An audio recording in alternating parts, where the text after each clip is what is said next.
arrest of 27-year-old Walter Ringfield, who stole a digital magnetic key from the McTech facility in Phoenix on Thursday, June 20th. You should have already received a Form 4, a booking photo, as well as a press release relative to that. There's been several media inquiries, so we thought the best way to handle this was to have a press conference today. And with me is Supervisor Bill Gates, as well as media team members from Maricopa County and MCSO. The first thing I like to do is highlight the dedication and great work that was done by the county elections employees and the MCSO General Crimes Division staff members in the quick investigation of this, a quick initial noticing that a key fob, or I'm sorry, I keep saying key fob, but it is actually a digital magnetic key, was missing, and identifying a suspect and relaying that information to MCSO for the investigative follow-up. Their swift response and ultimate action helped safeguard democracy and provided our partnered planning and rapid response to the security protocols we have with election proved to be effective. I also want to thank the county attorney, who we're directly working with as we continue investigation and make sure we have the charging review and anything that we find along the way in that investigation. We've partnered with this with election security, but also this is not your average theft, and we'll talk a little bit about that. Please keep in mind this is still an active investigation, so there may be some details I'm not able to speak to. We will give you kind of just the overview. You've got most of that in the Form 4. But the key messages that I want to relay today are the planning and training that has been involved in election security for several months up to this point. We've partnered with county leadership, law enforcement agencies on the local, state, and county level, even some federal partners, that as these cross-jurisdictional boundaries, we make sure that everybody's on the same page. And obviously our prosecuting authorities with the county attorney's office to make sure that we're able to bring these people to justice that commit crimes involving election security, threats, and other nefarious acts. The expedited response, if it wasn't for elections staff members at Maricopa County Election Center, we wouldn't have been able to get on this in time to potentially find the missing evidence and get a suspect in custody. So their vigilance of noting right away that a very sensitive piece of equipment was missing. Secondly, to review video footage and note a suspect and it actually occurring, confronting that individual, and then relaying that information to MCSO for us to respond quickly, recover that evidence, and put somebody into custody for that. From my understanding, the stolen digital magnetic key is something that has the potential to actually log into the tabulation machines in McTech.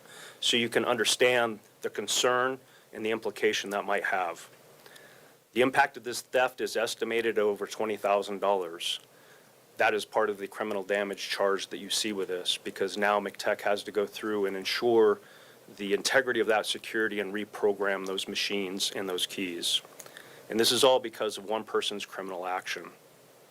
But this reinforces our commitment to election security. It's the cornerstone of our democratic principles. And beyond the investigations, Maricopa County staff members continue to take proactive stance on election security that includes regular collaboration with local leadership, Maricopa County leadership, even our city and municipality leadership, as well as local, state, and federal authorities. Let me make this clear. MCSO and our partnership will stand vigilant and take the necessary actions to ensure our community, our staff, and our facilities remain safe and secure throughout the election cycle. And with that, I'm sure there are a few questions that you all have, so we will welcome those right now. Let's start with you, ma'am. Thank you so much for doing this. Lauren Clark here with Fox 10 News. So in that Form 4, there was a statement made by the suspect that, he was working part-time, he wanted it to make full-time, he was trying to clean up, which is what he said when he took that digital key. Can you expand on that a little bit? It seemed like he was trying to impress people with cleaning up an area, is what he was claiming. What exactly was going on there? Well, I can only speak to the statements made. Obviously, that the suspect did make statements that he did take the key fob and these erroneous statements that we're continuing, again, with processing digital evidence and going through some property from search warrant evidence that was taken. I can't speak to what, I couldn't speculate to what he was referring to. We're looking for fact. We're on a fact-finding mission to, correlate any details that might be involved with that. And I don't know, Supervisor, is there anything there?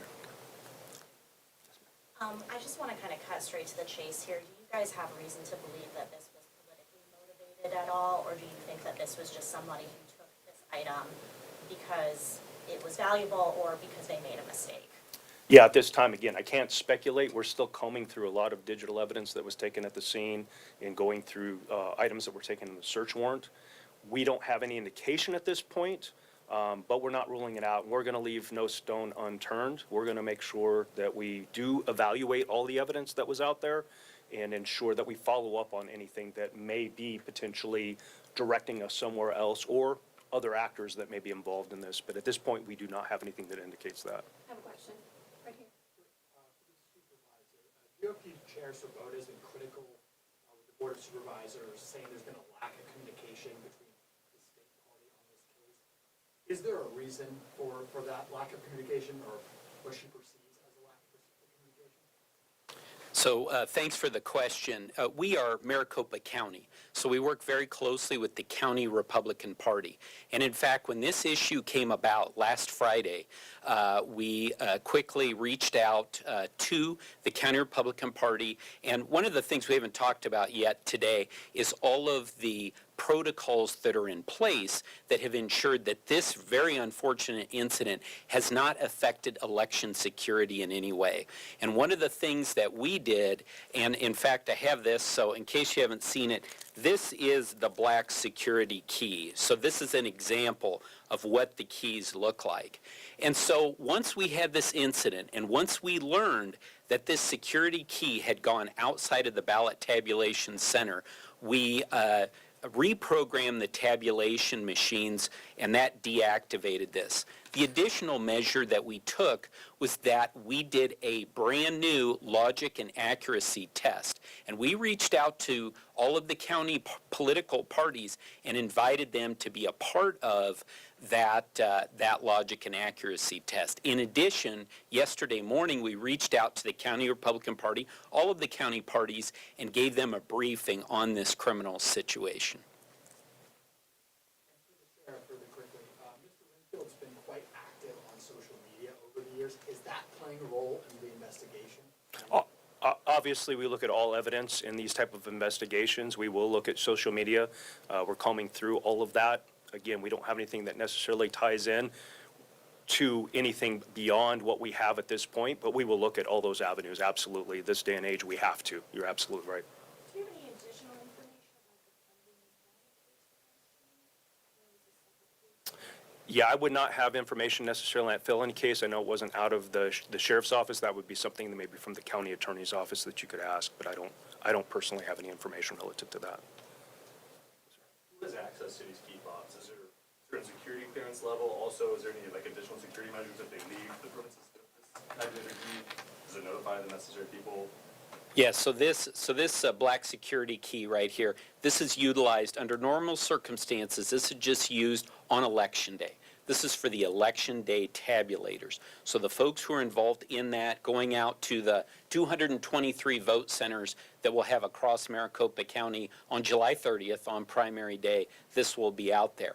What we do at the beginning of each day, we do an inventory check and make sure that we have all of these black security keys. We did that on Friday morning. We found that one was missing. So immediately, our team at elections, they spoke to all of the people who were working in the ballot tabulation center on Thursday, the day before, and they also reviewed the security camera footage. So we have security cameras. We also have live stream cameras. They evaluated that, and they determined that the suspect that we've been talking about had taken the black security key and put it in his pocket and then removed it from the ballot tabulation center. I do not expect this to have any impact whatsoever on the upcoming primary. Like I mentioned, we reprogrammed all of the tabulators. Again, these are just the tabulators that are used on election day. And then we did the logic and accuracy test. So it should not have any impact whatsoever on the primary. And hopefully what it should do is instill even more confidence in folks out in the community that one of these keys got out. One of these keys got out at the end of last week, and now we're here. The sheriff has acted, and we cannot thank the sheriff and the sheriff's office enough for their incredible partnership. They jumped right into action on this on Friday. The suspect was arrested the day that we determined it was missing, and the black security key was recovered, again, on the same day. That's incredible work by our law enforcement partners. And on that point, how many hours was it? Did it go from theft to arrest? Because it was that really quick turnaround. Yeah, I'm not sure exactly on the hours, but again, in the same day, we discovered that it was missing. He was arrested by Maricopa County Sheriff's Office, and then also the black security key was recovered, all on the same day. So I have two questions here.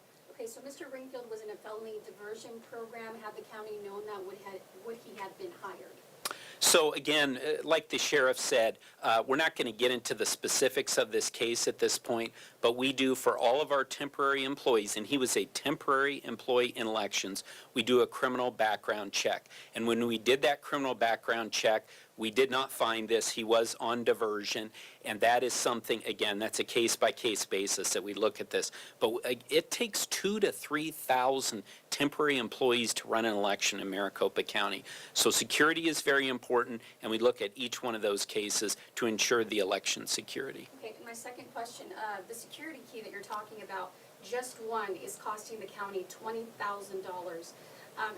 How much time is it going to take for everything to be reset, reprogrammed? Has this already been paid for? Are we still in the process of this being fixed? So some of these details I'm going to refer to our experts on the ground. I believe all that has been completed already. As far as the cost is concerned, all of my colleagues on the Board of Supervisors agree with me. You can't put a price on democracy and election security. This team is committed to it. The sheriff is committed. The recorder is committed to it. We're going to do what we need to do to make sure that people know that our elections are safe and secure, and that when people who we have entrusted to work on elections violate that trust, we're going to act upon it. We're going to act strongly. We're going to get to the bottom of it, and we're going to make sure if there's someone else who decides to do something like this, we'll be on the phone with the sheriff again.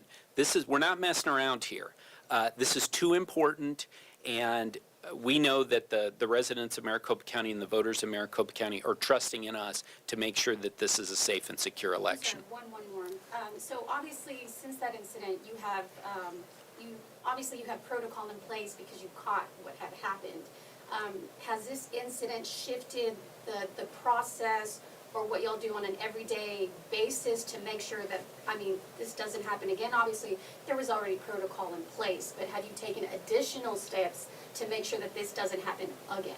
So this just happened at the end of last week, and at Maricopa County, we're committed to continuous improvement. So we're taking a look at this entire incident, the entire event, to see if anything additionally needs to be added. But my feeling on this is this proves that our protocols work. The system worked. This was identified almost immediately, and it was addressed immediately.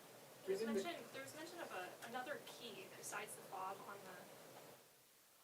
Was there another key along with the fob? And the police report had said something about a plastic key. Yeah, I believe that was also obviously seized during the search warrant. We're still working with what that actually goes to at the elections. But the main thing was the security key for the tabulator, but everything was retrieved relative to what he stole and what was involved in that makeup of the actual lanyard. Okay, so you can't comment on what that other key was for? I would have to get with probably the elections staff on that, because it wasn't a key for the sheriff's office. Yeah, we may be able to address it. Jennifer might be able to address that, but I'm not able to address it at this moment. One more for you. There is this increased concern about insider threats. So besides doing these simple background checks before, is there anything you can do to, ensure that there aren't people working for you who are going to try to disrupt elections? So, like I said, there are lots of people, there are thousands of people, temporary workers who are involved in our elections. We do the criminal background checks. We're committed to that. But additionally, we have, and I think that this incident has shown, all of the protocols that we have in place. We have cameras. We have observers additionally throughout the process. We have observers of the political parties from time to time. We have other people in the room. So there are various protocols that buttress what we're doing already, which is definitely our due diligence to do the criminal background checks of all of our temporary employees, as well as permanent employees. So Gates, you mentioned that this is, the key fob is used on election day. Wondering why it was kind of in an area where it could be easily grabbed. Yeah, so great question. So last week when this black security key was taken by the temporary employee, we were testing out the tabulation machines to make sure that everything was working in preparation for the July 30th primary. So if falling into the wrong hands, that security key, what would somebody have the potential to do? We talk about compromising the election, but breaking it down a little bit more so people can understand, what would somebody be able to do with that security key? Yeah, that's a great question. So this black security key is part of a multi-layered process to essentially turn on the tabulators on election day. So with this alone, no one would be, any nefarious actors would not be able to turn on the tabulation machine. I'm not, as you can imagine, I'm not going to get into all the various layers that are involved, but know that this in and of itself would not be able to start a tabulation machine.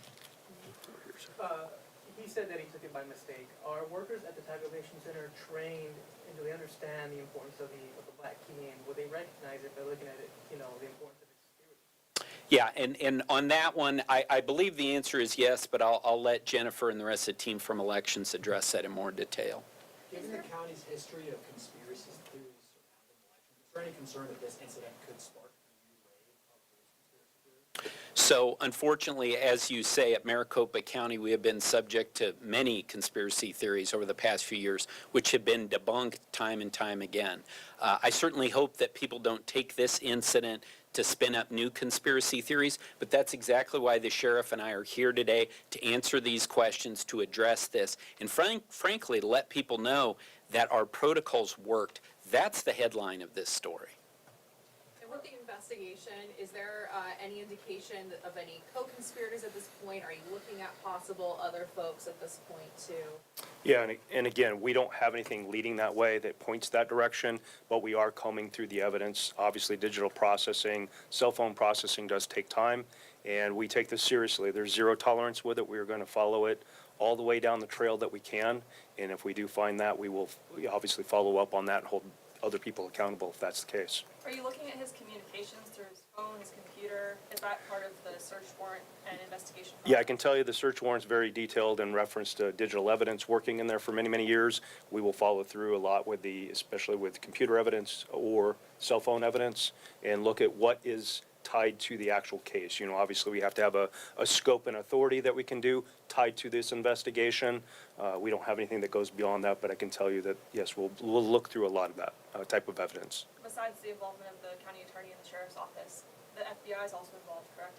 Are there other agencies involved in the investigation of this case? Yeah, potentially. I mean, obviously, things like this, we also, through our planning, through our protocol, we get the ACTIC, the Arizona Counterterrorism Information Center involved. We get our federal partners involved. Election security, obviously in Maricopa County, is at the paramount height of making sure that we're providing the best public service and application to it.